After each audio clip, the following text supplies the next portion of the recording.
The moment the captain's hand froze on the cockpit door, something in the air shifted, heavy and unforgiving. The flight was minutes from boarding, the aircraft gleaming under the terminal lights, when a single decision threatened to change more than just a schedule. A tired-looking co-pilot stood quietly with his flight bag, unaware that the judgment about to fall on him would uncover a truth powerful enough to silence an entire cockpit. What began as quiet humiliation would soon become a lesson written at 30,000 feet, one that no one involved would ever forget. If you believe in kindness, second chances, and stories that restore faith in humanity, take a moment right now to like this video, comment your thoughts, share it with someone who needs hope, and subscribe to the channel so you never miss stories that move the heart.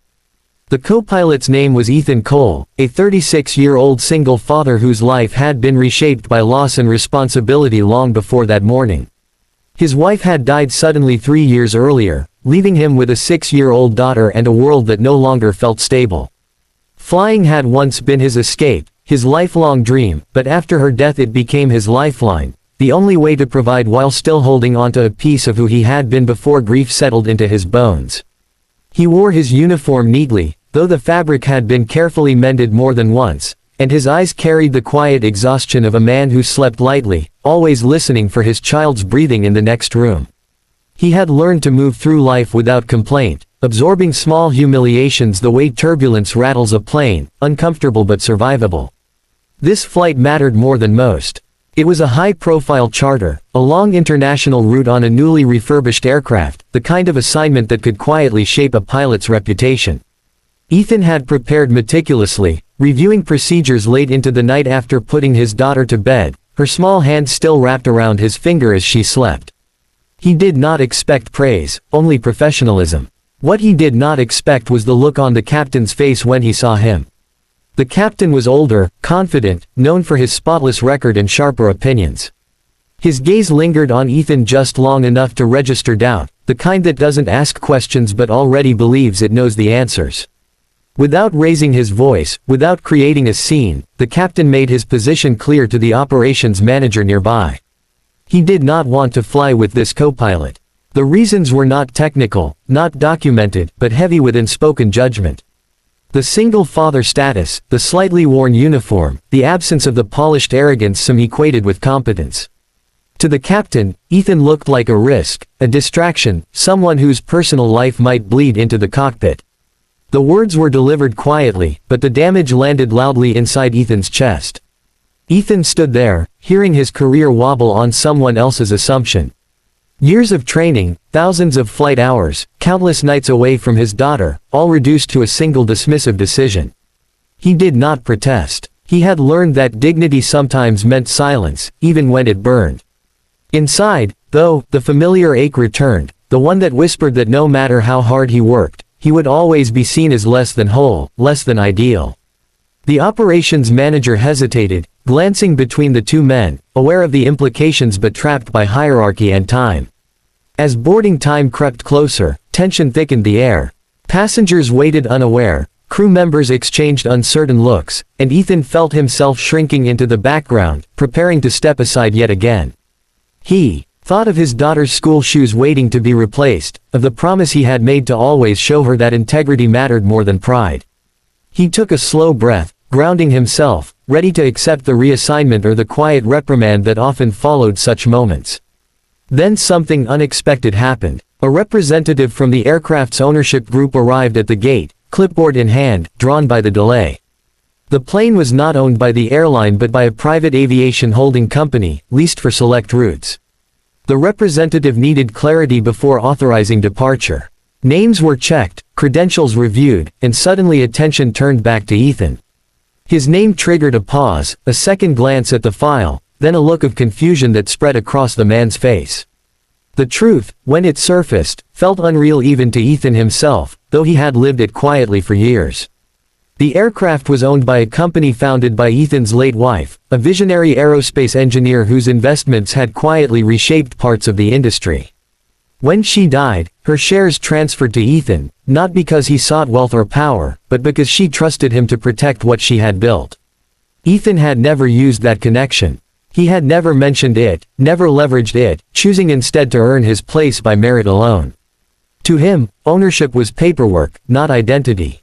As the realization settled in the gate area, color drained from the captain's face.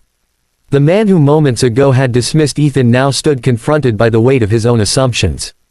The aircraft he refused to fly was, in every legal sense, owned by the very man he had judged unworthy of sitting beside him. The power dynamic flipped not with anger or triumph, but with quiet inevitability. Ethan did not smile. He did not gloat. He simply stood there, the same tired single father, the same dedicated professional, unchanged by the revelation. What followed was not an apology spoken aloud, but something deeper and more uncomfortable. It was the forced recognition of bias, the sudden awareness that competence does not always wear confidence the way some expect.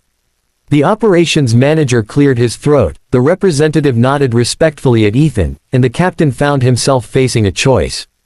Pride or professionalism? In that suspended moment, the cockpit door felt heavier than steel.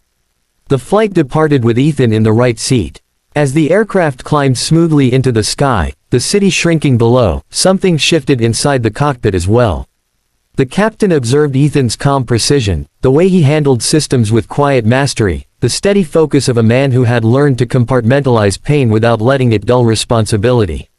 Hours passed, turbulence was handled, decisions were made, and trust, slow and reluctant, began to form.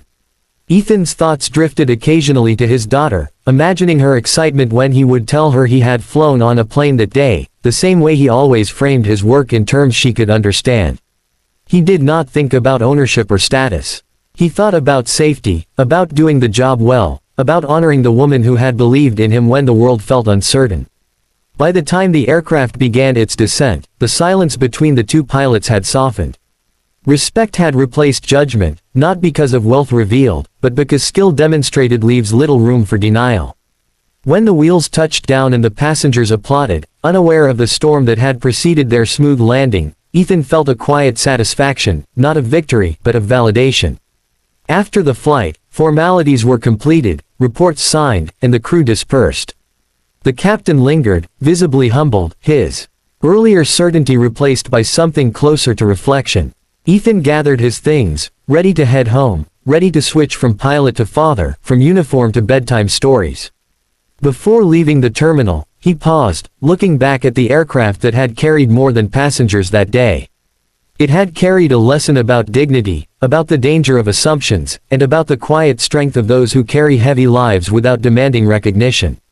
At home that night, Ethan's daughter fell asleep listening to him describe the clouds, her eyes wide with wonder. She did not know about the refusal, the tension, or the revelation. She only knew that her father flew planes and came back to her every time. As he watched her sleep, Ethan felt the familiar mix of exhaustion and gratitude. Life had not been kind, but it had been fair in moments that mattered. If this story touched your heart, if it reminded you that kindness can change outcomes and humility can reshape perspectives, take a moment now to like this video, share it with someone who might need encouragement, and subscribe to the channel for more stories that inspire and heal. And before this story ends, I have a special request for you. Please comment the word respect below if you believe that true character is revealed not by status, but by how we treat others when we think no one important is watching. Because somewhere, in a cockpit, in an office, or in everyday life, someone like Ethan is standing quietly, carrying more than we can see, waiting not for privilege but for the simple dignity of being trusted.